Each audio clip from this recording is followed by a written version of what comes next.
భద్రాచలంలో 6 అంతస్తుల భవనం కుప్పకూలింది. రామాలయం సమీపంలోని సలీం టీ స్టాల్ ముందు వీధిలో ఈ ఘటన జరిగింది. బిల్డింగ్ శిథిలాల కింద 6 ప్రాణాలు కోల్పోయారు. సహాయక చర్యలు కొనసాగుతున్నాయి. నాసిరకం నిర్మాణం ఒకవైపు, బహుళ అంతస్తు భవనం అక్రమ నిర్మాణం మరోవైపు. నిర్మాణ సమయంలోనే తీసుకోవాల్సిన జాగ్రత్తలు లేకపోవడం ఫలితంగా 6 అంతస్తుల భారీ బిల్డింగ్ పేక మేడలా కుప్పకూలిపోయింది. మృతుల సంఖ్య పెరిగే అవకాశం ఉంది.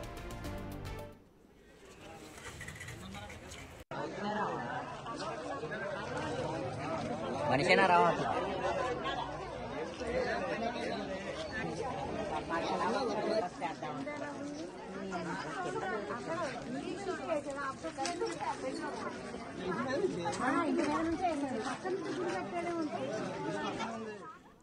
ఈ బిల్డింగ్ నిర్మాణం ఆది నుంచి వివాదంగానే ఉంది. నిర్మాణాన్ని ఆపాలని ప్రయత్నించినా సాధ్యం కాలేదు. 6 నెలల క్రితమే ఇది అక్రమ నిర్మాణమని ఆపాలని పంచాయతీ సిబ్బంది సూచించారు. కానీ నిర్మాణదారు మాట వినలేదు. నోటీసులు ఇచ్చినా పట్టించుకోలేదు. సామాజిక కార్యకర్తలను ఇంటి యజమాని అనేక రకాలుగా బెదిరించారు. పట్టణంలోని అనేక బిల్డింగ్ నిర్మాణాలు ఇలాగే నిబంధనలకు విరుద్ధంగా జరుగుతున్నాయని, ఎవరు ఫిర్యాదు చేసినా సంబంధించిన శాఖ అధికారులు పట్టించుకోవటం లేదని ఆరోపణలు వినిపిస్తున్నాయి.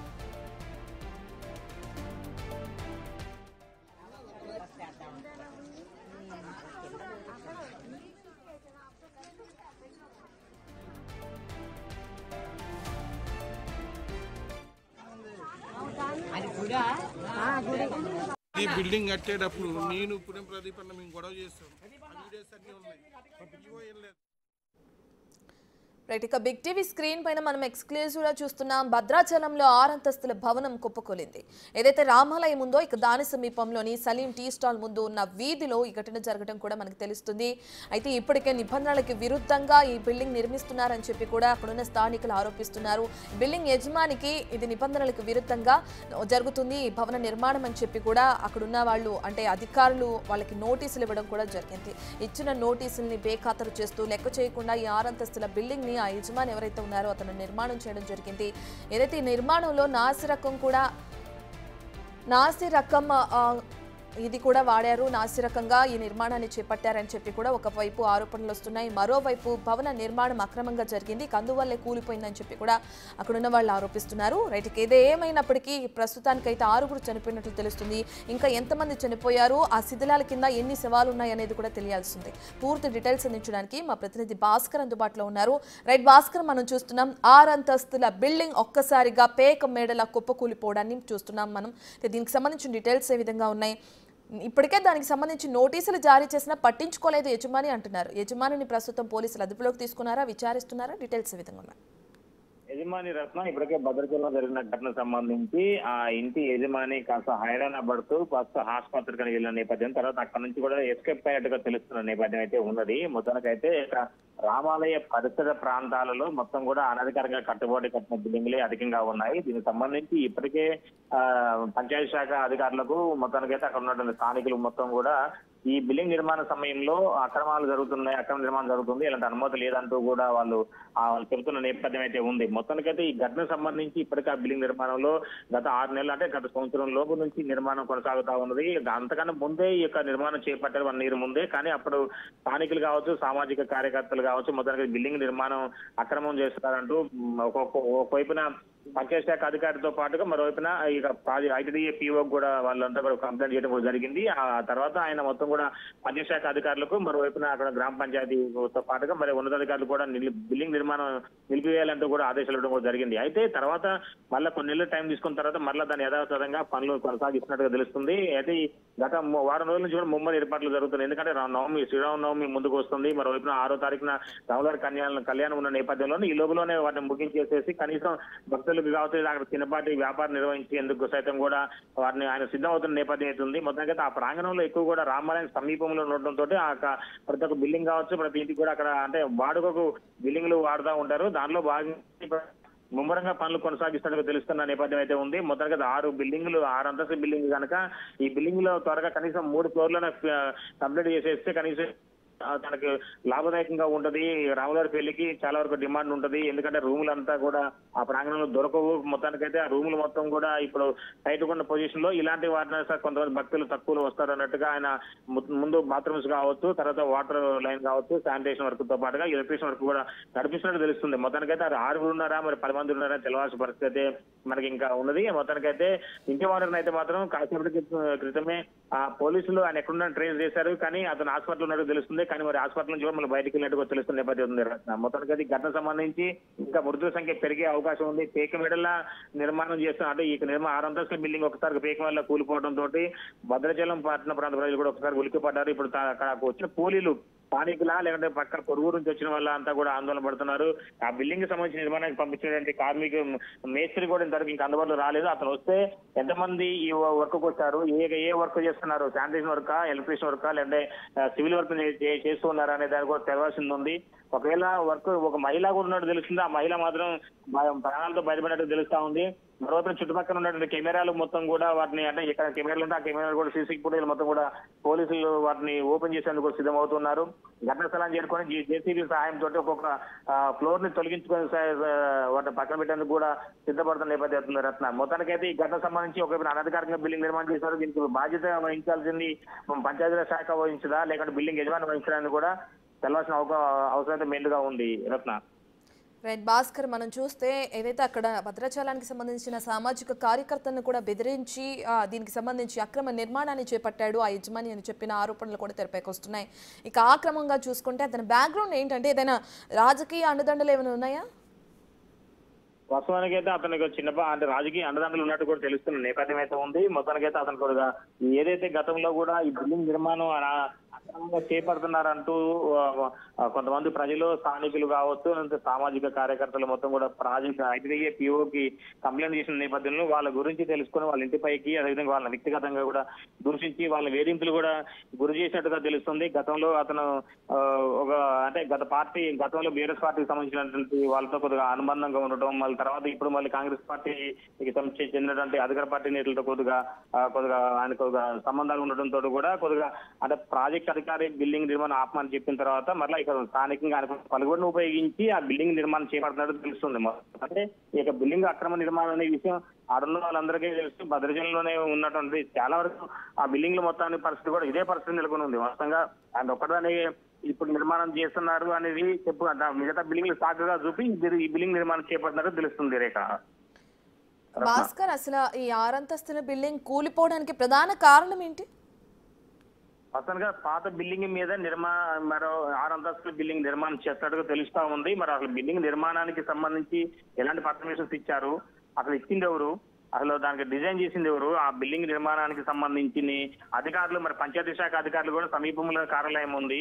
మరి వాళ్ళు ఎందుకు దీన్ని పట్టించుకోవట్లేదు అనేది కూడా తెలుస్తుంది. ఎందుకంటే జనరల్ గా వాళ్ళని లోపాయకార ఒప్పందం చేసుకున్నారా, దానివల్లనే అతను కడుతున్నా కూడా కనీసం చూసి చూన్నట్టుగా వాళ్ళు ఏమైనా వదిలేశారా అనేది కూడా తెలుస్తుంది. ఇప్పటికే అక్కడ డిఎస్పీ కావచ్చు, తర్వాత ఆర్డీఓ, మరోవైపున పోలీస్ శాఖ మొత్తం కూడా చేరుకున్నారు. ఇప్పటికే మళ్ళీ పిఓ రాహుల్, అదే ఐటీడీఏ పిఓ రాహుల్ కావచ్చు ఆ ప్రాంగణం చేరుకుంటున్నారు. మరోవైపున భద్రాచలం ఎస్పీ కూడా అంటే భద్రాద్రి కొత్తగూడెం జిల్లా ఎస్పీ రోహిత్ రాజ్ కూడా ఘటనా స్థలాన్ని చేరుకుని ఉన్నారు. ఇప్పటికే కలెక్టర్ కూడా ఆ ప్రాంగణం చేరుకుందని కూడా సిద్ధమవుతుందని నేపథ్యం అయితే ఉంది. మొత్తానికైతే ఇప్పుడు ఆ క్షతగాస్తులు ఎంతమంది ఉన్నారని కూడా తెలవాల్సిన పరిస్థితి అయితే ఉన్నది. దానిపై సంబంధించి ఇప్పటికే పోలీసులు మొత్తానికైతే ముమ్మరంగా ఆ శిథిలాన్ని తొలగించేందుకు సిద్ధమైతూ ఉన్నారు. జేసీబీ సహాయంతో 2-3 జేసీబీలు తీసుకొచ్చారు. ఆ జేసీబీల సహాయంతో ఆ శిథిలాలను మొత్తం తొలగించేందుకు సిద్ధమవుతున్నారు. రత్న భాస్కర్, ఏదైతే చనిపోయిన వ్యక్తులు ఉన్నారో వాళ్ళ మరణానికి కారణం అక్కడున్న అధికారుల నిర్లక్ష్యమే అనే ఆరోపణలు తెరపైకి వస్తున్న క్రమంలో మరి పోలీసుల విచారణలో భాగంగా అక్కడున్న అధికారులను కూడా ప్రశ్నించే అవకాశం ఉందా? అంటే ఎందుకు ముందుగానే నోటీసులు ఇచ్చినా అతను పట్టించుకున్నప్పుడు చర్యలు తీసుకోలేదు అని చెప్పి ఆ కోణంలో అధికారులను ప్రశ్నించే అవకాశం ఉందా పోలీసులు? ఉన్నది రత్న. ఎందుకంటే చాలా వరకు కూడా ఇప్పుడు పంచాయతీ రాజ్ శాఖ అధికారికి సంబంధించి ఆయన మెడకు చూసుకునే అవకాశం మెండుగా కనపడుతుంది. ఎందుకంటే ఈ బహుళంతస్తుల బిల్డింగ్ అదంతా కూడా 6 అంతస్తుల బిల్డింగ్ నిర్మాణం, అంత పెద్ద బిల్డింగ్ నిర్మాణం చేస్తున్నప్పుడు కనీసం ఎలాంటి అనుమతులు లేకుండా కడుతున్నారనే విషయం తనకు తెలిసినా కూడా తాను చూస్తున్నట్టు కూడా దాన్ని ఒక అంటే అటువైపు కూడా పోయినా దాన్ని పనులు జరుగుతున్నప్పుడు దాన్ని నిలిపిపోవడం, మరోవైపున ఆయనకు ఆ బిల్డింగ్ యజమానితో కుదిరిన చీకటి ఒప్పందం దానివల్లనే అతను నిర్మాణాలు ఆపలేదు అనేది కూడా తెలుస్తుంది. ఇప్పుడు ఆ పంచాయతీరాజ్ శాఖ అధికారికి సంబంధించిన అతని మీద కూడా వేటు వేసే అవకాశం మెండుగా కనబడుతుంది. మరోవైపునే బిల్డింగ్ నిర్మాణం చేసినటువంటి అధికారి ఆ బిల్డింగ్ నిర్మాణం చేసే ఓనర్ పైన కూడా చట్టపరమైన చర్యలు తీసుకునేందుకు కూడా సైతం అధికారులు సిద్ధమవుతూ ఉన్నారు. మరోవైపు ఇప్పటికే భద్రాద్రి కొత్తగూడెం జిల్లా ఎస్పీ రోహిత్ రాజు కూడా ఘటనా స్థలానికి సందర్శించారు. అక్కడ పూర్తి వివరాలు కూడా సేకరిస్తున్నారు. ఇప్పుడు ఒకవైపున ఆర్డీఓ వచ్చారు, మరోవైపు కలెక్టర్ కూడా అక్కడ రానున్నట్టు తెలుస్తుంది. ఇప్పుడు ఈ ఘటన సంబంధించి అసలు పూర్తి వివరాలు తీసుకున్న తర్వాతనే ఒక నిందితులు అంటే ఎవరైతే దీనికి సంబంధించి బాధితులు ఉన్నారో నిర్మాణ శాఖ అంటే పంచాయతీరాజ్ శాఖ అధికారులు కావచ్చు, ఇంటి నిర్మాణం యజమాని కావచ్చు, పర్మిషన్ ఇచ్చిన ఆఫీసర్లు ఎవరు అసలు ఇది పర్మిషన్ ఉందా, ఒకవేళ ఉంటే ఎన్ని ఫ్లోర్లకు పర్మిషన్ ఉందా అనేది కూడా ఇప్పుడు క్లియర్ గా తేటతెల్లం అయ్యే అవకాశం అయితే మెండుగా ఉంది రత్న. భాస్కర్, చనిపోయిన మృతుల కుటుంబస్తులు అక్కడికి చేరుకోవడం జరిగిందా? వాళ్ళతో మాట్లాడే ప్రయత్నం చేశారు? ఇప్పటికి ఆ స్థానికంగా ఉన్న ఒక ఇద్దరు వరకు సంబంధించి కుటుంబీకులు వాళ్ళ బంధువులు అయితే అక్కడ చేరుకున్నట్టు తెలుస్తుంది. మిగతా వాళ్ళ మాత్రం చుట్టుపక్కల ప్రాంత ప్రజలను కూడా తెలుస్తున్న నేపథ్యం అయితే ఉన్నది. వాళ్ళంతా కూడా ఇప్పుడు ఇంకా అంతా పొలం పనులకు ఉన్న నేపథ్యం కొంతమంది అయితే అక్కడ ఇప్పుడు ఘటనా స్థలం సంబంధించినటువంటి విషయం తెలుసుకొని వస్తున్నారు. అయితే ఇంకా మొత్తం 6 ఉన్నారో 10 మంది ఉన్నారో తెలియని పరిస్థితి ఉంది కనుక ఇప్పుడు అక్కడ ఒకళ్ళన్నా మనకి అక్కడ అంటే ఇంటి యజమాని మనకు పూర్తి స్థాయిలో అంటే మీద అక్కడ పోలీసులు సహకరించి అలా ఇంతమంది వర్క్ ఉన్నారు అనేది ఒకటి. తర్వాత ఇంటి నిర్మాణం సంబంధించిన మేస్త్రి ఎవరైతే ఉన్నారో అతను పంపించిన అతను కూడా ఆజూకి తెలిస్తే ఎంతమంది నిర్మాణం పనులు చేస్తారనేది కూడా తెలిస్తే మాత్రం దాన్ని బట్టి ఒక అంచనాకు వచ్చే అవకాశం ఉంది. నిజాల కింద 10 మంది ఉన్నారా 6 ఉన్నారా అని కూడా తెలియాల్సిన అవకాశం ఉంది. అదే ప్రత్యక్ష సాక్షులు ఇంటి పక్కన వీళ్ళు మాత్రం సుమారు ఒక 6 నుంచి 10 మంది వరకు ఉన్నారనేది తెలుస్తుంది చెప్తున్నారు. మరి అది ఎంతవరకు కరెక్ట్ అనేది కూడా చూడాల్సిన పరిస్థితి ఉంది రత్న. రైట్ భాస్కర్, ఏదైతే కుప్పకూలిపోయిన శిథిలాలు ఉన్నాయో వాటన్నిటిని ఎప్పటికల్లా క్లియర్ చేసే అవకాశం కనిపిస్తుంది. ఇప్పుడు ప్రస్తుతం అక్కడ పనులు ఏ విధంగా కొనసాగుతున్నాయి? ముమ్మరంగా ఆ శిథిలాలను తొలగించేందుకు మాత్రం అన్ని ఏర్పాట్లు కొనసాగుతూనే ఉన్నాయి. ఇప్పటి వరకు అయితే మాత్రం ప్రత్యేకంగా 2 జేసీబీల సహాయంతో ఆ శిథిలాలను తొలగించేందుకు భారీగా ముమ్మర పనులు కొనసాగుతున్నాయి. అంతా పోలీస్ సిబ్బంది, రెవెన్యూ సిబ్బంది కూడా ఫైర్ సేఫ్టీ సిబ్బంది మొత్తానికైతే ఆ ఘటనా స్థలం చేరుకున్నాయి. అవన్నీ కూడా వాళ్ళు ముమ్మరంగా వాటిని తొలగించేందుకు సిద్ధమవుతున్నారు. మరోవైపున అంటే వాళ్ళు ఒకవేళ 2వ ఫ్లోర్ లో ఉన్నారా 3వ ఫ్లోర్ లో ఉన్నారా అనేది కూడా తెలవాల్సిన ఆవశ్యకత చాలా ఉంది. ఎందుకంటే ఇప్పుడు ఒకవేళ గ్రౌండ్ ఫ్లోర్ లో ఉంటే అవన్నీ మీద పడితే బాడీ మొత్తం జురిచే అవకాశం ఉంది. ఒకవేళ 2nd ఫ్లోర్ లో ఉన్నా సరే వాళ్ళు బ్రతికే అవకాశం కూడా చాలా తక్కువ ఉన్నది అనేది కూడా అంటున్నారు. మొత్తానికైతే ఈ ఘటనకు సంబంధించి కారణాలు మొత్తం వాళ్ళు అన్వేషిస్తున్నారు. ఒక పూర్తి స్థాయి దర్యాప్తు చేస్తున్నారు. స్థానికులు చుట్టుపక్కల వాళ్ళని కూడా పూర్తి వివరాలు అడిగి తెలుసుకుంటున్నారు. మరోవైపు సీసీ ఫుటేజీలు పక్కన వాళ్ళకి ఏమైనా ఉన్నాయా, వాళ్ళ దగ్గర నుంచి సీసీ ఫుటేజ్ ఓపెన్ చేసి ఎంతమంది పనిచేస్తున్నారని కూడా పరిశీలిస్తున్నారు ఒక బృందం రత్న. రైట్ భాస్కర్, మీరు అలాగే హోల్డ్లో ఉండండి. రైట్, ఇక మనం చూస్తున్నాం ఏదైతే భద్రాచలంలో 6 అంతస్తుల భవనం ఒక్కసారిగా కుప్పకూలిపోయిందో దానికి సంబంధించిన లైవ్ మనం బిగ్ టీవీ స్క్రీన్ పైన చూస్తున్నాం. ఏదైతే రామాలయం సమీపంలోని సలీం టీ స్టాల్ ఉందో ఇక దాని ముందు జరిగింది ఈ ఘటన. ఆ వీధిలో ఉన్న ఒక బిల్డింగ్ ఏదైతే నిర్మాణంలో ఉందో నిర్మాణంలో ఉన్న బిల్డింగ్ ఒక్కసారిగా కుప్పకూలిపోయింది. అయితే బిల్డింగ్ శిథిలాల కింద ఇప్పటికే 6 ప్రాణాలు కోల్పోయినట్లు కూడా పోలీసులు నిర్ధారించారు. ఇక మరికొంతమంది దాని కింద ఉన్నట్లు కూడా అనుమానాలు వ్యక్తం చేస్తున్నారు. దీనికి సంబంధించి సహాయక చర్యలు కూడా కొనసాగుతున్నాయి. ఏదైతే నాసిరకు నిర్మాణ పనులు చేపట్టారో ఇక అందులో భాగంగానే బహుళంతస్తు భవనం ఒక్కసారిగా కుప్పకూలిపోయిందని చెప్పి అక్కడ ఉన్న స్థానికులు ఆరోపిస్తున్నారు. ఇక దానికి తోడు అక్రమ నిర్మాణం కూడా ఇదొక కారణంగా కూడా చెప్తున్నారు. నిర్మాణ సమయంలోనే ఏదైతే కొన్ని జాగ్రత్తలు తీసుకోవాలేదో వాటిని తీసుకోకపోవడంతోనే ఈ విధంగా భవనం కుప్పకూలిపోయినట్లు కూడా తెలుస్తుంది. ఇక ఫలితంగా 6 అంతస్తుల భారీ భవనం పేక మెడల కుప్పకూలిపోయిన ఘటన మనం చూస్తున్నాం. ఈ బిల్డింగ్ నిర్మాణం ఆది నుంచి కూడా వివాదంగానే ఉందని చెప్పి కూడా స్థానికులు ఆరోపిస్తున్నారు. నిర్మాణాన్ని ఆపాలని ఎన్నిసార్లు ప్రయత్నించినా ఎన్నిసార్లు వాళ్ళని ప్రశ్నించినా కానీ సాధ్యం కాలేదని చెప్పి అక్కడ ఉన్న వాళ్ళు ఆరోపిస్తున్నారు. 6 నెలల క్రితమే దీనికి సంబంధించి ఇది అక్రమ నిర్మాణం అని చెప్పి దీన్ని ఆపివేయాలి అని చెప్పి దీనికి అనుమతులు లేవని చెప్పి కూడా పంచాయతీ సిబ్బంది ఏదైతే బిల్డింగ్ యజమాని ఉన్నారో అతనికి సూచించడం కూడా జరిగింది. కానీ ఆ యజమాని ఎవరి మాటను లెక్క చేయకుండా నోటీసులు ఇచ్చినా కూడా పట్టించుకోకుండా ఈ నిర్మాణాన్ని అనేది కొనసాగించాడు. అక్కడున్న సామాజిక కార్యకర్తలు కూడా వచ్చి యజమానికి అనేక సార్లు చెప్పాలని ట్రై చేసినా నోటీసులు నోటీసులు ఇచ్చినా కూడా ఇది అక్రమ నిర్మాణంగా తేల్చినా కానీ మీరు ఎందుకు నిర్మాణం చేస్తున్నారని చెప్పి ప్రశ్నించిన ఆ సామాజిక కార్యకర్తలను కూడా ఆ ఇంటి యజమాని అనేక రకాలుగా బెదిరించినట్లు కూడా ఆరోపణలు తెరపైకి వస్తున్నాయి. దీనికి సంబంధించి అక్కడ ఉన్న స్థానికులు ఒక్కొక్క విషయాన్ని వెలుగులోకి తీసుకొస్తున్నారు. అయితే పట్టణంలో అనేక బిల్డింగ్ నిర్మాణాలు కూడా ఇలాగే నిబంధనలకు విరుద్ధంగా జరుగుతున్నా ఎవరూ పట్టించుకోవట్లేదు. ఎంతమందికి ఫిర్యాదు చేసినా ఏ ఉన్నతాధికారులు కూడా దీనికి సంబంధించి స్పందించడం లేదు అని చెప్పి కూడా అక్కడున్న వాళ్ళు ఆరోపణలు వినిపిస్తున్నారు. ఏదేమైనప్పటికీ ప్రస్తుతానికైతే 6 అంతస్తుల భవనం కుప్పకూలిపోయిన క్రమంలో 6 చనిపోయారని పోలీసులు నిర్ధారించారు. ఇక మరికొంతమంది మృతుల సంఖ్య ఇంకా మరికొంత పెరిగే అవకాశం కూడా కనిపిస్తుంది. ఇప్పటికే కూలిపోయిన ఆ భవనానికి సంబంధించిన ఏవైతే ఉన్నాయో శిథిలాలు వాటిని కూడా తొలగిస్తున్నారు. అక్కడున్న పోలీసులు కానీ సహాయక సిబ్బంది కానీ ముమ్మరంగా ఆ శిథిలాలను తొలగించి వాటి కింద ఇంకా ఎవరైనా ఉన్నారా లేదా అనేది కూడా చెక్ చేస్తున్నారు. మనం చూస్తున్నాం బిగ్ టీవీ స్క్రీన్ పైన ఒక సైడ్ ఆ బిల్డింగ్ ఏదైతే కూలక ముందు ఏ విధంగా ఉందో కూలిపోయిన తర్వాత ఏ విధంగా ఉందో 2 బాక్సుల్లో కూడా మనం చూస్తున్నాం. కూలకు ముందే అది భారీగా ఆ బిల్డింగ్ నిర్మాణాన్ని కూడా చేపట్టారు యజమాని అని చెప్పి కొన్ని స్థానికులు ఆరోపిస్తున్నారు.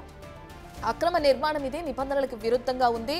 కొన్ని సేఫ్టీ థింగ్స్ ఏవైతే ఉన్నాయో వాటిని పాటించకుండా ఈ నిర్మాణాన్ని చేపడుతున్నారు అని చుట్టుపక్కల వాళ్ళు ఆరోపణలు చేస్తున్నారు. ఇక ఆ క్రమంలోనే బిల్డింగ్ ఒక్కసారిగా ఇప్పుడు కుప్పకూలిపోవడం మనం చూస్తున్నాం. ఏదేమైనప్పటికీ అక్కడున్న అధికారుల నిర్లక్ష్యమా లేదంటే చెప్పినా కానీ వినకుండా ఒంటెద్దు పోకడలతో పోయిన ఆ యజమాని నిర్లక్ష్య వైఖరి కారణంగా ఈ మృతులు చనిపోయారని ఎలా చూడాలనేది తెలియాల్సింది. ఇంకా పోలీసుల విచారణ అయితే కొనసాగుతుంది.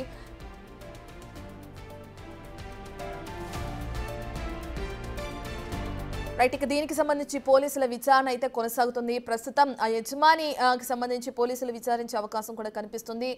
అయితే దీనికి సంబంధించి మరిన్ని అప్డేట్స్ అందించడానికి మా ప్రతినిధి భాస్కర్ అందుబాటులో ఉన్నారు. రైట్ భాస్కర్, మనం చూస్తున్నాం ఏదైతే ఈ బిల్డింగ్ యజమాని ఉన్నారో ఇతను నిబంధనలకు విరుద్ధంగా నిర్మిస్తున్నారు అని కాకుండా చుట్టుపక్కల ప్రాంతంలో కూడా ఈ విధంగానే అక్రమ నిర్మాణాలు అనేవి జరుగుతున్నాయి. వీటికి సంబంధించి సంబంధిత అధికారులకు ఫిర్యాదు చేసినా ఎవరు పట్టించుకోవట్లేదు, ఎన్నిసార్లు మేము ఫిర్యాదులు చేసినా ఎవరు స్పందించట్లేదు అని చెప్పి కూడా అక్కడున్న స్థానికులు ఆరోపిస్తున్నారు. అసలు ఎందుకని అక్కడున్న అధికారులు స్పందించట్లేదు? ఇప్పుడు ఈ ఘటన జరిగిన తర్వాత ఇప్పటికైనా స్పందించే అవకాశం కనిపిస్తుందా?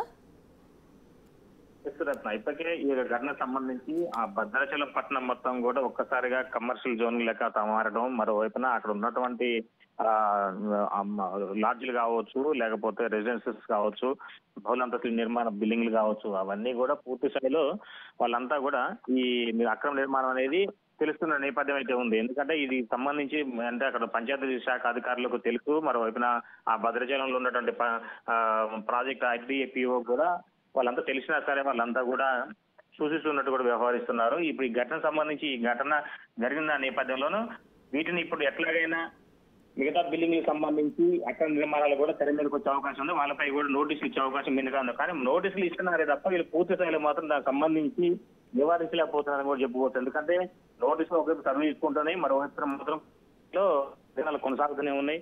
దానికి సంబంధించి ఒక స్పెషల్ డ్రైవ్ చేయడం కానీ లేదంటే ఒక నిర్మాణం చేసే వాళ్ళపై కూడా ఎలాంటి యాక్షన్స్ కూడా లేకపోవడంతో ఇలాంటి ఘటనకు తావిస్తున్నా అనేది కూడా అక్కడ చెబుతున్న నేపథ్యం అయితే ఉంది. మొత్తానికైతే ఈ బిల్డింగ్ సంబంధించి చూసుకుంటే పలుమార్లు పంచాయత్ శాఖ అధికారులకు IDPOకి వినతులు ఇచ్చారు, ఫిర్యాదులు చేశారు. మరోవైపున ఫిర్యాదు చేసిన వాళ్ళపై కూడా వాళ్ళ డేటా సంబంధించి పంచాయతీ శాఖ అధికారే వాళ్ళ నోళ్ళు ఇచ్చారని వాళ్ళ ఆయనకి ఈ బిల్డింగ్ యజమాని చెప్పడంతో అతను కూడా వాళ్ళని టార్గెట్ గా చేసుకుని వాళ్ళని బెదిరించడం, తర్వాత వాళ్ళపై దూషణలు దిగడం, వాళ్ళ ఇంటి మీద పోయి గొడవ చేయడం కూడా జరిగిన నేపథ్యం అయితే ఉందనేది కూడా ఇప్పుడు చెప్తున్న నేపథ్యం అయితే ఉంది. అంటే ఇలాంటి ఘటనలు అనేకం ఉన్నాయి. అనేకం ఉన్నా సరే కనీసం పంచాయత్ శాఖ అధికారులు కానీ సంబంధిత అధికారులు ఎవరు కూడా దీనిపై పట్టించుకోకపోవడంతో ఈ ఘటన దారితీస్తుందని చెప్తున్నారు. రైట్ భాస్కర్, మనం చూస్తే ఇదైతే ఇప్పటికే మృతుల సంఖ్య పెరిగే అవకాశం ఉందని చెప్పి కూడా అంటున్నారు పోలీసులు. మరి ఈ ఘటనకు సంబంధించి స్థానిక ఎమ్మెల్యే ఏమైనా స్పందించారు? అక్కడికి రావటం ఏమైనా జరిగిందా? ఈ ఘటన సంబంధించి ఎమ్మెల్యే ఫోన్లో ఆరా తీశారు. అతను కూడా ప్రజెంట్ ఇప్పుడు అందుబాటులో లేరని తెలుస్తున్న నేపథ్యం అయితే ఉన్నది. మొత్తానికైతే ఈ ఘటన సంబంధించి ఉన్నతాధికారులకు ఫోన్ చేసి కలెక్టర్కు, మరోవైపున రెవెన్యూ శాఖ అధికారులకు కూడా ఫోన్ చేసి అసలు ఏం జరిగింది, ఎలా జరిగింది అనేది కూడా వాకప్ చేసుకున్నారు. ఇంకా మృతులు ఎంతమంది ఉండొచ్చు అనేది కూడా అంచనా చేస్తూ దాని గురించి పూర్తిగా ఆరాధిస్తారు. ఎవరైనా ప్రాణాలతో ఉంటే వాళ్ళకి మెరుగైన వైద్యం అందించాలంటూ కూడా ఆదేశించడం కూడా జరిగింది. దీనికి సంబంధించి అమ్మటే ఒకటిన ఘటన సంగతి తెలుసుకున్న తర్వాత SP కావచ్చు, రెవెన్యూ శాఖ అధికారులు, RDO, పంచాయతీ శాఖ అధికారులు వీళ్ళంతా కూడా ఒక్కసారిగా ఘటనా స్థలానికి చేరుకోవడం కూడా జరిగింది. ఒకరి తర్వాత ఒకరు. ఇంకా కలెక్టర్ కూడా ఘటనా స్థలానికి చేరుకునేందుకు కూడా అందువేలో ఉన్నట్టు తెలుస్తుంది.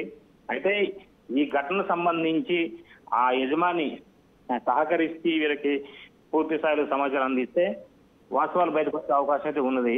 కాకపోతే మరి ఆ యజమానిని ఇంకా అదుపులో తీసుకోలేదు, అతను అనారోగ్య సమస్య ఉందంటూ కూడా తప్పించుకునే ప్రయత్నం కొనసాగుతుంది.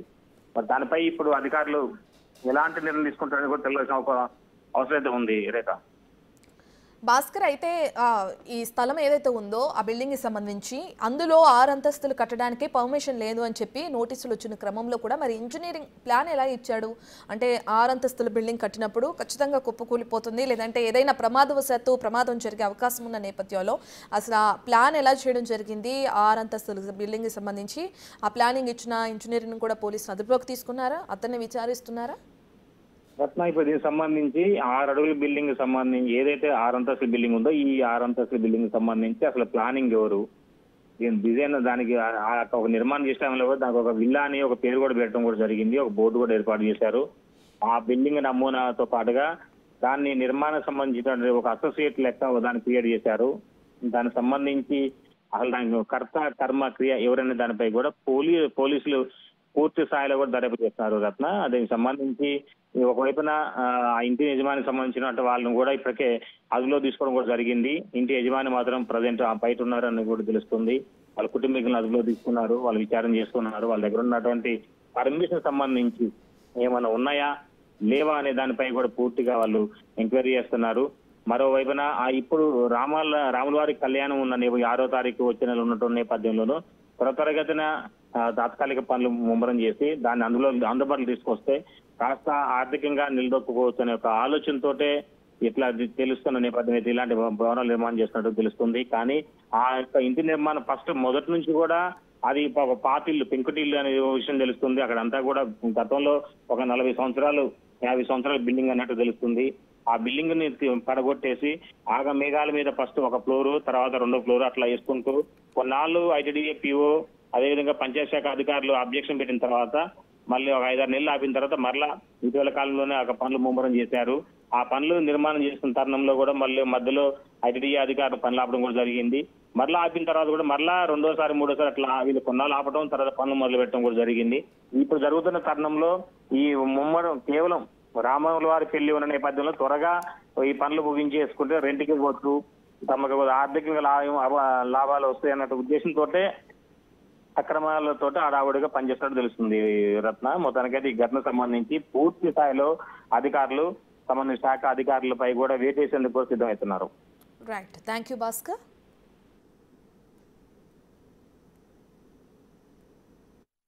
బిల్డింగ్ మీద కూడా ఎన్టీఆర్ నమోదు చేయలేదు. దీని మీద ఎక్కడ కూడా సమస్యలు ఎక్కడెక్కడ నిమ్మకం అలాగే ఉన్నాయి. ఈ సమస్య ఈ సావుకి కారణం ప్రధాన కారణకుడు పంచాయతీ కార్యదర్శి, 2వ తారీఖుడు ఎంఆర్ఓ, ఆర్డీఓ, పిఓ. వీళ్ళే భద్రాచలంలో ఏజెన్సీ ఏరియాలో ఇక్కడ ఇన్ని చట్టాలు వైలేషన్ కూడా ఒక్క అధికారి కూడా ఈ రోజు స్పందించలే. ఇన్ని చట్టాలున్నా కూడా ఏ రోజు స్పందించలే. వీళ్ళ మీద ఆర్డీఓ మీద గాని ఎంఆర్ఓ మీద గాని పిఓల మీద A1 అయితే పంచాయతీ కార్యదర్శి, A1 పంచాయతీ కార్యదర్శి, A2 కింద పిఓ. నేను ఫిజికల్ గా ఫోన్ చేసి మరి ఫొటోస్ పెట్టిన పిఓకి, ఫోటోలు పెట్టండి సార్ అన్న పిఓ గారు. స్థానిక ఎమ్మెల్యే గారు ఈఓ గారిని తీసుకొచ్చిన పిఓ గారు నాకు ఫోటోస్ పెట్టమన్నారు. స్థానిక ఎమ్మెల్యే గారు కానీ స్థానిక నాయకులు కానీ స్పందించారా? ఇప్పటి వరకు ఎటువంటి ఎమ్మెల్యే గారు కానీ ఎవరు కూడా స్పందించలేదు. ఇది చాలా బాధాకరమైన విషయం. కాకపోతే ఈ భద్రాచలంలో ఇటువంటి బిల్డింగ్స్, నాసి రకమైనటువంటి బిల్డింగ్స్ చాలా ఉన్నాయి. వీటన్నిటి మీద ఉన్నతాధికారులు ప్రభుత్వం దృష్టి సారించి వీరిపై కఠిన చర్య తీసుకోవాలని చెప్పేసి కోరుతున్నా. ఇదే కాకుండా ఈ విషయంలో కోర్టును ఆశ్రయించాలనుకుంటున్నాం. దీన్ని న్యాయస్థానం కూడా సుమోటోగా తీసుకొని ఇక్కడ భద్రాచలంలో పనిచేస్తున్నటువంటి ఏజెన్సీలో పనిచేస్తున్నటువంటి అధికారులందరినీ సస్పెండ్ చేయాలి. రైట్, ఇక భద్రాచలంలో ఏదైతే 6 అంతస్తుల బిల్డింగ్ ఒక్కసారిగా కుప్పకూలిందో, ఇక ఆ కుప్పకూలినప్పుడు అక్కడ ఉండి చూసిన స్థానికుడు సునీల్ అనే వ్యక్తి అందుబాటులో ఉన్నారు, తనతో మాట్లాడదాం. రైట్, సునీల్ గారు నమస్తే అండి. నమస్తే మేడం. నమస్తే. మీరు చూసారా అసలు ఏం జరిగింది? ఒక్కసారిగా బిల్డింగ్ కుప్పకూలిపోయింది. అయితే అది కుప్పకూలుతున్న సమయంలో మీరు అక్కడే ఉన్నారా? మీరు చూడడం జరిగిందా దాన్ని? కుప్పకూలే సమయంలో అక్కడ దగ్గరలో టీ స్టాల్ దగ్గరలో ఉన్నాను మేడం. టీ స్టాల్ దగ్గరలో ఉంటే అది ఆటోమేటిక్ సౌండ్ వచ్చింది. అయ్యేసరికి మొత్తం కూలిపోయింది మేడం. అది గతంలోనే పాత బిల్డింగ్ కి కింద పునాదులు తవ్వి పునాదుల మీద రాడ్ బెండింగ్ చేసి పెద్ద బిల్డింగ్ కట్టారు మేడం. దానికి భద్రాచలంలో పర్మిషన్ లేదు. పర్మిషన్ లేకపోయినా వాళ్ళ అధికారులు మేనేజ్ చేసుకొని అటువంటి వ్యక్తి ఆ యొక్క బిల్డింగ్ కట్టడం జరిగింది. 12 mm రాడ్స్ ఉపయోగించి 6 చైర్ల బిల్డింగ్ కట్టాడు మేడం, 9 అంగుళాల పిల్లర్లతో. దాన్ని గతంలోనే భద్రాచలం ఆఫీసర్ కూడా దానికి పర్మిషన్ లేదని ఆఫ్ చేశారు. అయినా అధికారులు మేనేజ్ చేసుకొని అధికారుల యొక్క అండదండలతోనే ఆ బిల్డింగ్ కట్టి 6 చనిపోవడానికి కారణం ఆ వ్యక్తి. ఏదైతే మీరు చెప్తున్నట్లుగా పాత బిల్డింగ్కి సంబంధించి ఆ పాత పునాదులపైనే ఇప్పుడు 6 అంతస్తుల బిల్డింగ్ కట్టినప్పుడు ఈ విధంగా ప్రమాదం జరుగుతుంది అని తెలిసినప్పుడు మరి అక్కడున్న అధికారులు ఎలా పర్మిషన్ ఇచ్చారంటారు? అంటే వాళ్ళకి సంబంధించి ఏమైనా రాజకీయ అండదండలు ఉండడం కానీ అతను మంచి పలుకుబడి ఉన్న వ్యక్తి ఏదైతే యజమాని ఉన్నారో అతను? ఏమీ లేదు మేడం, ఇక్కడ భద్రాచలంలో వాస్తవానికి 170 యాక్ట్ ఏజెన్సీలో పర్మిషన్ లేదు. 1+1 ఫ్లోర్ తప్ప ఇంకో దానికి పర్మిషన్ భద్రాచలం లేదు. అయినప్పటికీ దానికి అధికారుల మధ్యలో నోటీస్ ఇచ్చి కూడా ఆఫ్ చేయడం జరిగింది. అయినప్పటికీ కూడా ఆ యొక్క వ్యక్తి అధికారులు మేనేజ్ చేసుకొని దాన్ని ఇప్పటిదాకా లాక్కొచ్చాడు మేడం. దీనిలో అధికారుల వైఫల్యం ఉంది. వాళ్ళు చూస్తున్నట్టు కూడా ఖచ్చితంగా అది కూడా ఆర్డీఓ ఆఫీస్ కి దగ్గరలో, పోలీస్ స్టేషన్ దగ్గరలో, పంచాయతీ ఆఫీస్ కి ఎడం చేతి పక్కన ఆ బిల్డింగ్ ఉంటుంది మేడం, గ్రామ పంచాయతీ ఆఫీస్ కి. వాళ్ళు రోజు నిరంతరం చూస్తూనే ఉంటారు. దాని ముందు ఒక చాయ్ హోటల్, ఫేమస్ హోటల్ మేడం. ఆ హోటల్ కాడ ఆఫీసర్లు మొత్తం చాయ్ కూడా తాగుతూ ఉంటారు. కానీ దాన్ని రోజు చూస్తూనే ఉంటారు. కానీ దాని వరకు పట్టించుకోవడం కారణం వల్ల ఈ రోజు ఈ ప్రమాదం జరిగింది. దీనివల్ల 6 కూలీలు మృతి చెందినట్లు సమాచారం అంతా ఉంది మేడం. వాళ్ళు ఇంకా శిథిలావస్థలో ఉన్నారు. ఓకే సునీల్ గారు, బిల్డింగ్ కూలిపోతున్న సమయంలో ప్రస్తుతానికైతే 6 చనిపోయారని పోలీసులు చెప్తున్నారు. మీరు చూసారా అందులో ఎంతమంది ఉన్నారు? ఉన్న వాళ్ళు వర్కర్సా? ఆ బిల్డింగ్ కి సంబంధించి వర్క్ చేస్తున్న వాళ్ళు ఉన్నారు అందులో? వాళ్ళు వర్క్ చేసే వాళ్ళు 6 ఉన్నారు మేడం. నేను అక్కడ చూడలేదు కానీ 6 వర్కర్స్ ఉన్నారు. మేము పోయేంత బిల్డింగ్ కూలిపోయినాక దగ్గర పోతే కూడా కొంతసేపు వాళ్ళ మాటలు అరుపులు వినపడ్డాయి మేడం. 10 నిమిషాల తర్వాత ఆగిపోయినాయి అరుపులు కూడా. ఓకే, 10 నిమిషాలు అంటే కాపాడండి అని చెప్పి అట్లా అరవటం జరిగిందా? అంటే కాపాడంటే వాళ్ళ ఆత్మనాదాలు నిలబడ్డాయి ఓ అనుకుంటా. మరి పోలీసులు ఏ సమయానికి వచ్చారండి? ప్రస్తుతం అక్కడ ఆ శిథిలాలను తొలగిస్తున్నారు మేడం. పోలీసులు, ఆర్డీఓ గారు, ఏఎస్పీ గారు అందరు తక్షణం వచ్చారు. వాళ్ళు యాక్షన్ తీసుకుంటున్నారు. కానీ ఈ ఎంత యాక్షన్ తీసుకున్న ప్రమాదం జరిగిపోయినాక ఎవరు యాక్షన్ తీసుకున్నా ఉపయోగం లేదు మేడం. ఈ ప్రమాదం జరగకముందే అధికార యంత్రాంగం చర్యలు తీసుకుంటే ఈ ప్రమాదం జరిగి ఉండేది కాదు. రైట్, అవును మీరు చెప్తున్నట్లుగానే బిల్డింగ్ కుప్పకూలింది కాబట్టి సరిపోయింది. లేదంటే పక్కకి లెఫ్ట్ గానీ రైట్ సైడ్ గానీ ఒరిగి పడి ఉంటే ఆ పక్క బిల్డింగ్ కూడా ఎక్కువ ప్రమాదం ఉండేది. అది ఎట్లా అట్టపెట్టి లెక్క ఎట్లా వరుసగా పేర్చినట్టు కూలిపోయింది మేడం. అదే కానీ అటుపక్క ఇటుపక్క వాళ్ళు ఉంటే ఇటుపక్క బిల్డింగ్ వెనక బిల్డింగ్ చాలా ఫ్యామిలీ సఫర్ అయ్యి చాలా ఇబ్బంది పడేవాళ్ళు మేడం ఇలా భద్రాచలంలో. ఓకే రైట్, థ్యాంక్ యూ అండి. మనం చూస్తున్నాం ఏదైతే బిల్డింగ్కి సంబంధించి అక్కడున్న స్థానికులు మనతో మాట్లాడడం కూడా జరిగింది. ఒక్కసారిగా బిల్డింగ్ కుప్పకూలిపోయిన క్రమంలో అందులో పనిచేసే వర్కర్స్ ఎవరైతే ఉన్నారో ఆ వర్క్ చేసే వాళ్ళ ఆర్తనాదాలు కూడా మాకు వినిపించినాయి. ఒక 10-15 నిమిషాల వరకు వాళ్ళు అరవడం కూడా జరిగింది. ఇక దాని తర్వాత అరుపులు వినిపించడం కూడా ఆగిపోయింది. ఇంకా ఎక్కువ మంది ఉండొచ్చు మృతుల సంఖ్య అని చెప్పి కూడా స్థానికులు చెప్తున్నారు. దీనికి సంబంధించి అనేక సార్లు ఫిర్యాదులు చేసినా కానీ అక్కడ ఎంఆర్ఓ కానీ, పంచాయతీకి సంబంధించిన అధికారులు కానీ, ఆర్టీఓ కానీ ఎవరు స్పందించకపోవడమే ఈ ప్రమాదానికి ప్రధాన కారణం అని చెప్పి కూడా స్థానికులు ఆరోపిస్తున్నారు. మరి దీనికి సంబంధించి పోలీసులు ఇప్పటికే విచారణ ముమ్మరం చేశారు. ఏదైతే ఆ బిల్డింగ్ నిర్మిస్తున్న యజమాని ఉన్నారో అతను అదుపులోకి ఇంకా తీసుకోలేదు. అదుపులోకి తీసుకుని అతను విచారించిన తర్వాత మరిన్ని విషయాలు వెలుగు చూసే అవకాశం కనిపిస్తుందని చెప్పి కూడా స్థానికులు ఆరోపిస్తున్నారు.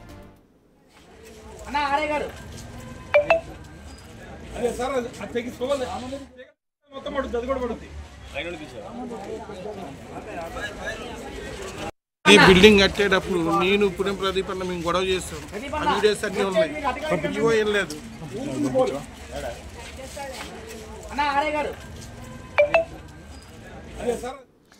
ఇక బిల్డింగ్ నిర్మాణం ఆది నుంచి వివాదంగానే ఉంది. నిర్మాణాన్ని ఆపాలని ప్రయత్నించినా సాధ్యం కాలేదు.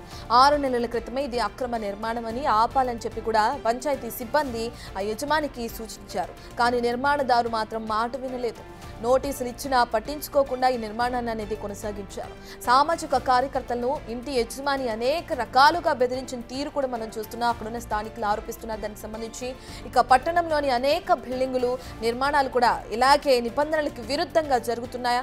ఎవరో కూడా ఫిర్యాదు చేసినా సంబంధిత శాఖ అధికారులు పట్టించుకోవటం లేదనే ఆరోపణలు కూడా వినిపిస్తున్నాయి.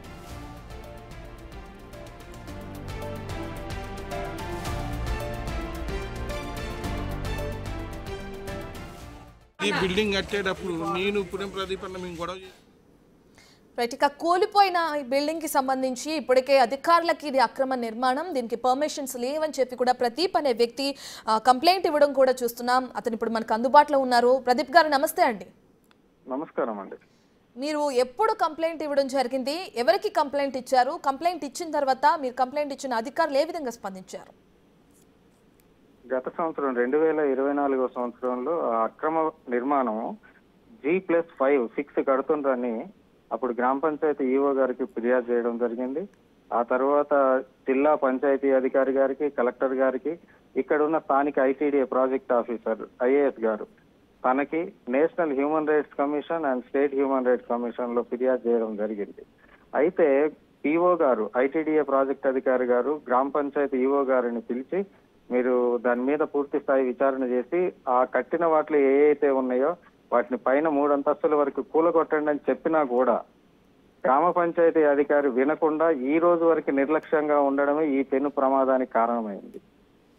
ఓకే ప్రదీప్ గారు, అంటే ఇప్పుడు భద్రాచలంలో ఏదైతే బిల్డింగ్ కూలిపోయిందో ఈ పరిసర ప్రాంతాల్లో మనం చూసుకుంటే ఎన్ని ఫ్లోర్ల వరకు బిల్డింగ్ కన్స్ట్రక్షన్ చేసే అనుమతులు ఉన్నాయండి ఆ ఏరియాలో?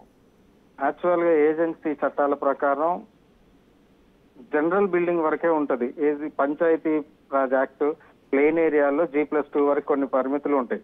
కానీ ఇక్కడ భద్రాచలంలో G+6 వరకు కట్టుకుంటుండ్రు. అయినా సరే సుమారు 100 బిల్డింగ్ల వరకు ఉన్నాయి. మొన్ననే కంప్లైంట్ కూడా హైకోర్టులో పిటిషన్ కి పెట్టి వచ్చినాము. G+2 వరకే పర్మిషన్ అండి. గ్రామ పంచాయతీ అధికారులకు ఆర్టీఐ ద్వారా సమాధానం ఒక క్వశ్చన్ అడిగితే 13 బిల్డింగ్ల వరకే పర్మిషన్ ఉంది భద్రాచలంలో అంటుండ్రు. 13 బిల్డింగ్లకే గ్రామ పంచాయతీ పర్మిషన్ ఇస్తే ఇవాళ సుమారు 200 బహుళ అంతస్తుల నిర్మాణాలు కట్టిండ్రు. మరి గ్రామ పంచాయతీ అధికారులు, సంబంధిత శాఖ అధికారులు ఏం చేస్తున్నారో ఇన్ని బిల్డింగ్లు అక్రమంగా కడతా ఉంటే అర్థం కాని పరిస్థితి. ఓకే, మీరేమనుకుంటున్నారండి? అంటే బిల్డింగ్ కూలిపోవడానికి ప్రధాన కారణం ఏంటై ఉండొచ్చు అనుకుంటున్నారు మీరు? ఈ బిల్డింగ్ ఫస్ట్ ఏదైతే కింద బిల్డింగ్ కట్టిండ్రోనండి అది 35 సంవత్సరాల క్రితం కట్టిన బిల్డింగ్. దాని పునాది కూడా చాలా తక్కువలో తీసింది. అతను ఆ బిల్డింగ్ మీద 6 అంతస్తులు కడతా ఉంటే నేను పోయి కంప్లైంట్ చేసి గ్రామ పంచాయతీ ఈవోని తీసుకొని వెళ్ళి ఫిర్యాదు చేసిన. అయినా సరే నా మీద రౌడీ షీట్ ఓపెన్ చేస్తాం, నీ మీద కేసు పెట్టిస్తామని రకరకాలుగా బెదిరించిండ్రు. అయినా నేను దాన్ని ఒప్పుకోకుండా పిఓ గారి దగ్గరికి పోయి ఫిర్యాదు చేయడం జరిగింది. వాళ్ళు కూలగొట్టమన్నా కూడా వీళ్ళు కూలగొట్టకుండా ఉన్నారు. ఏదేమైనా 9 అంగుళాల పిల్లర్ కట్టడం అనేది చాలా బాధాకరం. అలాంటి దాన్ని కట్టి ఈ రోజు వాళ్ళ ప్రాణాలు పోవడానికి ఇక్కడ ఉన్న స్థానిక కొంతమంది అధికారులపై కారణం. రైట్, మీరు చెప్పినట్లుగానే కంప్లైంట్ ఇచ్చినప్పుడే వాళ్ళు రియాక్ట్ అయ్యి ఉంటే నిజంగా ఇంతమంది చావుకి కారణం అయ్యి ఉండకపోవచ్చు. అంత బాధాకరమైన సంఘటన జరిగేది కాదండి. అవును అవును. ప్రస్తుతం ఆ యజమాని ఎక్కడ ఉన్నారన్న డీటెయిల్స్ ఏమైనా మీకు ఐడియా ఉందండి? అంటే కూలిపోయినంత వరకు అతను బయట ఉన్నాడు. అది బిల్డింగ్ కూలిపోయినప్పుడు బయట ఉన్నాడు. పారిపోయి పోలీస్ స్టేషన్ లో ఉన్నాడని సమాచారం. హెల్త్ ఇష్యూస్ ఉన్న కారణంగా అతన్ని ఇంకా అరెస్ట్ చేయలేదు, విచారణ అతనికి సంబంధించి విచారణ కొనసాగించట్లేదనే ఆరోపణలు కూడా తెరపైకి వస్తున్నాయండి. అట్లనే ఏం లేదండి, హెల్త్ ఇష్యూస్ ఏం లేదు. ఆయన చాలా ఇదిగా ఉంటాడు, చాలా యాక్టివ్గా ఉంటాడు.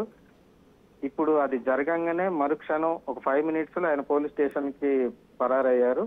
స్టేషన్ లో కూర్చొని ఉన్నారు తను ప్రస్తుతం నాకు తెలిసినంత వరకు.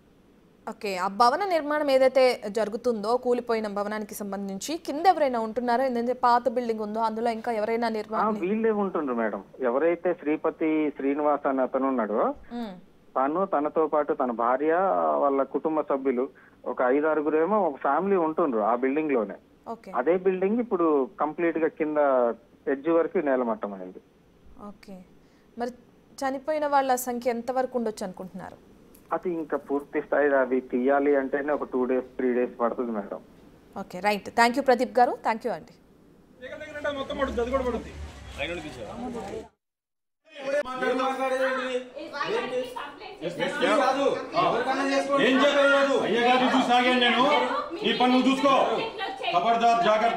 సార్ ఏంటి సార్ ఇది బెదిరింపులు? నువ్వు 10 మంది దగ్గర అడుగు తిట్టున్నావు, అర్థమైందా? నువ్వు డబ్బులు అడిగావు, నువ్వు డబ్బులు అడిగావు. నేను పుణ్యం ప్రదీప్ అన్న మేము గొడవ చేస్తాం. ఆ వీడియోస్ అన్ని ఉన్నాయి. ఏం లేదు.